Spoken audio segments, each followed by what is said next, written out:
Olá pessoal, estou aqui de novo com vocês para abordar o tema de demências. Este é um tema bastante interessante e frequente na nossa prática clínica. Muitas vezes os pacientes e familiares têm dúvidas em relação ao que seria exatamente uma demência, diferenciar demência de Alzheimer e de declínio cognitivo. Existem instrumentos à nossa disposição para avaliar os pacientes em relação aos diferentes domínios cognitivos.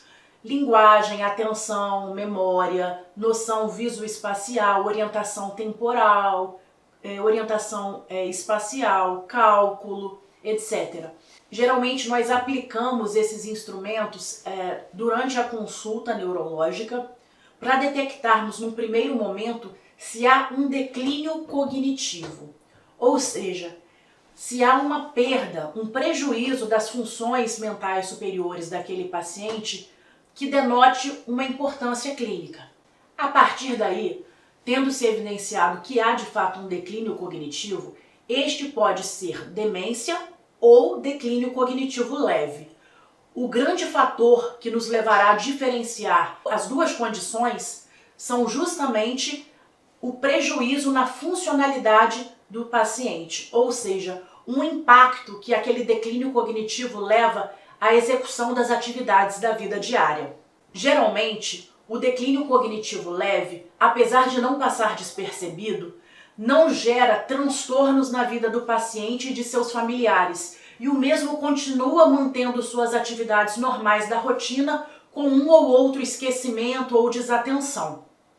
Já no quadro demencial, é notório que o paciente já não consegue mais desempenhar tarefas que antes tinha habilidade em fazer.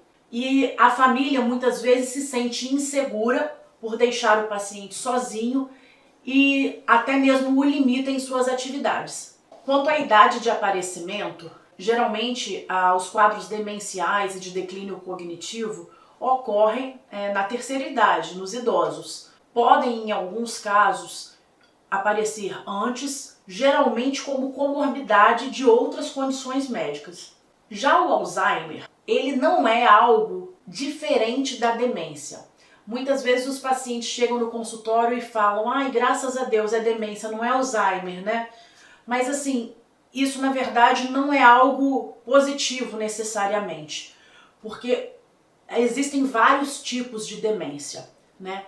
A mais comum é a doença de Alzheimer, mas existem outros tipos, como a demência vascular, a demência frontotemporal, que é a demência de Pick, a demência de Lewy, a hidrocefalia normobárica, entre outras. Não há exatamente um padrão para estimarmos gravidade em relação a um tipo ou outro da demência.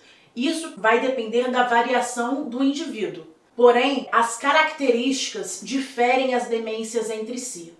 Por exemplo, na demência de Lewy, que é caracterizada principalmente por alucinações, o paciente muitas vezes ouve vozes ou sente bichos andando na pele, vê vultos ou vê pessoas que já faleceram. Já na hidrocefalia normobárica ou de pressão intermitente, o que mais chama a atenção é, além da demência, uma incontinência urinária e uma alteração na marcha. Também sintomas presentes desde o início, né? Isso vale também a gente frisar porque todos os tipos de demência podem se confundir em fases avançadas, né? No início do processo demencial, em fases moderadas, que a gente consegue fazer uma distinção melhor. Já na demência frontotemporal, o que predomina é a desinibição sexual, comportamentos inapropriados e até agressividade.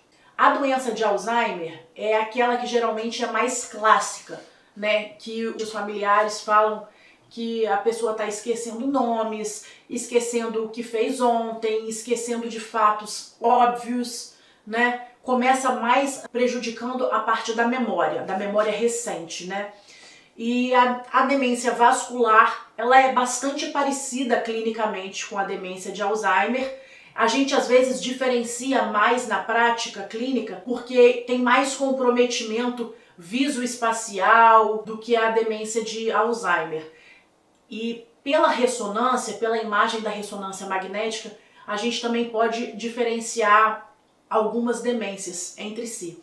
Bom, é importante deixarmos claro que o tratamento para qualquer tipo de demência é um tratamento que visa diminuir a velocidade de progressão da doença e minimizar sintomas, né? Então, assim, como a gente falou, a desinibição sexual ou agressividade, a gente tem uma medicação que é própria para estabilizar essa parte. Incontinência urinária e alteração da marcha, temos intervenções próprias também. De uma maneira geral, quando precisamos lançar mão de medicamentos, que são os anticolinestérásicos, né, eles vão agir de forma clinicamente discreta, até mesmo para a família, pois ele não traz um ganho em relação à funcionalidade. A medicação vai trazer uma certa, não estagnação também, mas uma certa diminuição mesmo na velocidade de progressão dos sintomas.